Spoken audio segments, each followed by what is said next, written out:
A Guerra Civil colleu a Castelao en Madrid. Xa non voltaría nunca máis a Galicia. Traballou arreo pola República e incluso foi ministro no exilio. O 7 de xaneiro de 1950 morreu no hospital do Centro Galego de Bos Aires. Foi enterrado no cementerio de Chacarita ata o traslado dos seus restos a Galicia no ano 1984. Dende os anos 50 a habitación 203 do Hospital do Centro Galego, onde pasou os últimos momentos Castelao, foi pechada e convertida nun pequeno museo con obxetos da vida do autor de Sempre en Galiza. Fai 2 anos visitamos o centro e o director do Instituto de Cultura Galego-Argentino acompañounos a ver este espacio fetiche para moitos galegos. O piso non era o mismo, era tiña outro piso, que estamos falando para 50. Pero máis ou menos era iso. E cantos días estivo aquí? Non diga, non recoñezo, non recobrou o recoñecemento. Se le que operaron a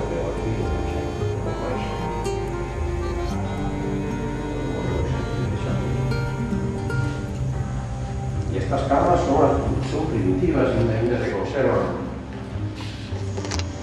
Ainda se conserva a mesa de luces.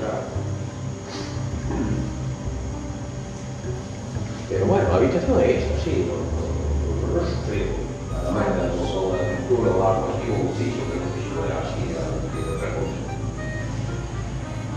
E nunca máis se volveu a utilizar?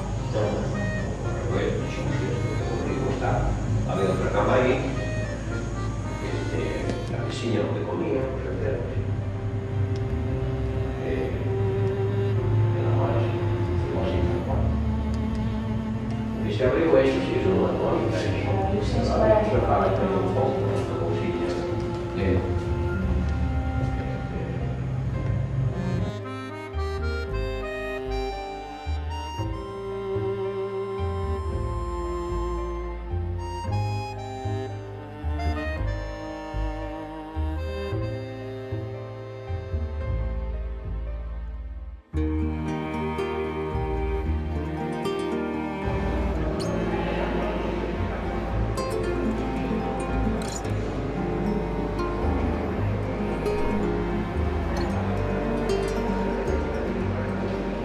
Como te decía, os médicos Sánchez Guisán e Mailo Fillo fixeron unha especie de embalsamamento, pero non para conservar o... É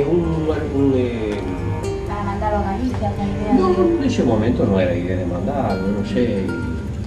Para preservar o corpo máis tempo, un trazamento para que se conservar.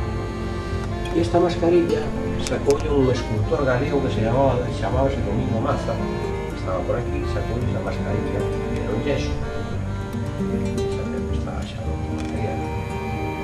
E había sacado tamén unha man, non sei onde está a man, unha man e la capa.